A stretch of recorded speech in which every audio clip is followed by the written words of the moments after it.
Hi everyone, welcome back to our channel. Today we are going to be installing a rear basket on our 2011 Polaris Sportsman 550, which we recently bought on an auction, and I have a video about this process.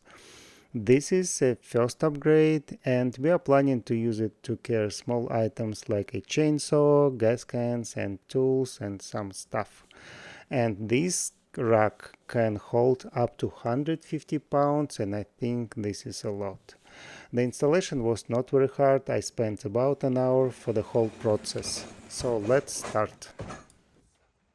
I bought this rack just for 100 bucks on the Facebook market. They're still in the box, never installed, and I hope that all the hardware and instruction are included because I didn't check that. To install this rack, you don't need too much tools, just the basic, which I think everyone has. So let's get this rack installed.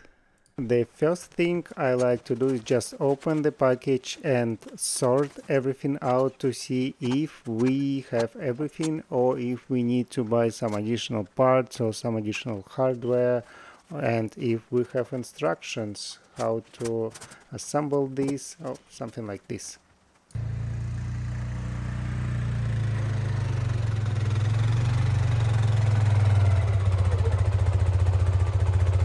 According to the assembly instructions, this is a universal basket and you can use it for any type of ATVs. So we have many different options on how to install it, and because we have a lot of different sizes of mounting plates, we have different sizes of bolts, and yeah, we have so many different hardware in this kit. For my ATV, I will use the larger side of mounting plates, which is about 12 inches, and it will perfectly works for my 2011 Polaris Sportsman 550. I tried to find some YouTube videos on how to install this rack, but I didn't find anything for this specific model. So for the installation, I think we need to remove this plastic rack because it's going to be much easier if we will remove it from the ATV, because right now, see, it's a little bit hard. We don't have enough space for all bolts and screws. So if I will remove this plastic one and do it separately and install this rack separately, so I think it's going to be much easier and faster.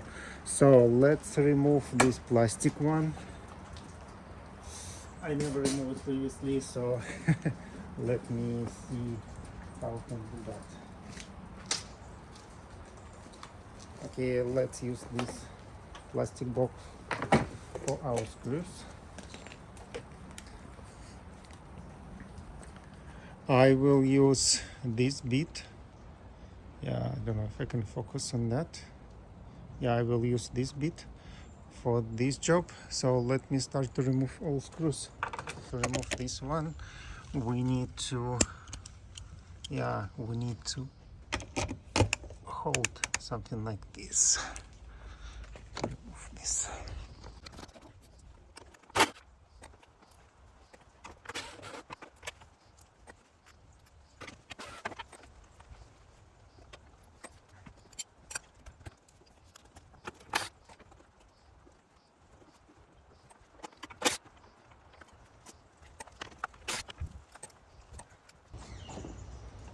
Okay, I will try to use this one so it's perfectly fit for my ATV, but I need to just drill a hole in the plastic. So let me show you.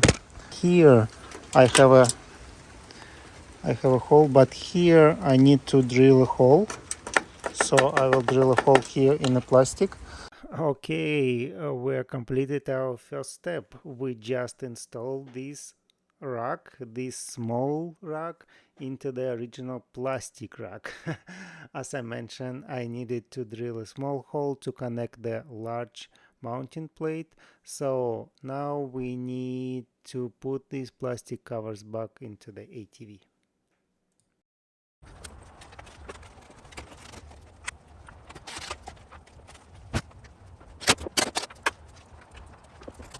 Okay, now it's last step. We need to install this drop basket rack, and for this installation it's pretty simple. We need to use some bolts, we need to use some additional mounting plates, the smaller size of mounting plates. So I will just show you that steps. It's pretty simple, and I spent maybe 10 extra minutes for this last step. Okay, finally we did it.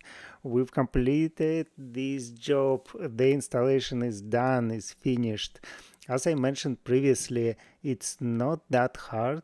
I spent about 1, maybe 2 hours on this installation because it was my first time, and occasionally I check YouTube video to see how others installed similar racks. In conclusion, I would like to say yes again, this is a real good rack. This is a perfect site and can hold up to 150 pounds.